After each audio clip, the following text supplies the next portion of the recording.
Fast your way to good health, spiritually and physically.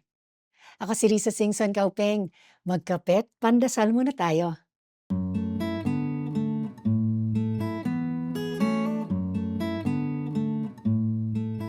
Lent na ulit.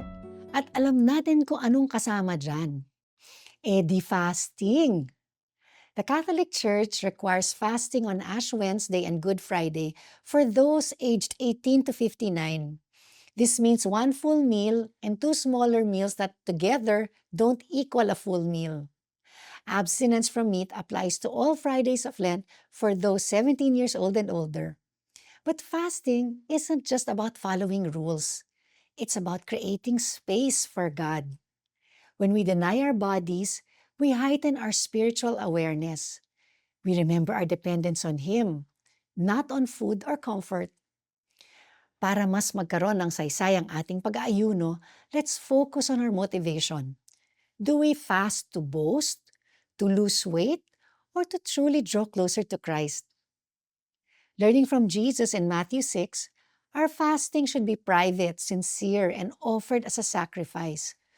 Beyond food, we can fast from social media, Netflix, even from complaining or excessive shopping.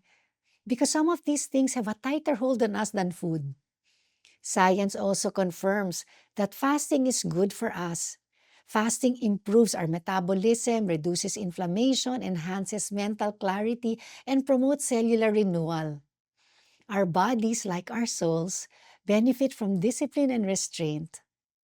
So this Lent, let's choose our fast wisely. Let it challenge us, humble us, and more importantly, transform us. When our stomach growls or when our fingers itch to reach for our phone, turn that discomfort into prayer. Tayo magdasal. Lord, let this Lenten season be a meaningful time for me to draw close to you. Amen.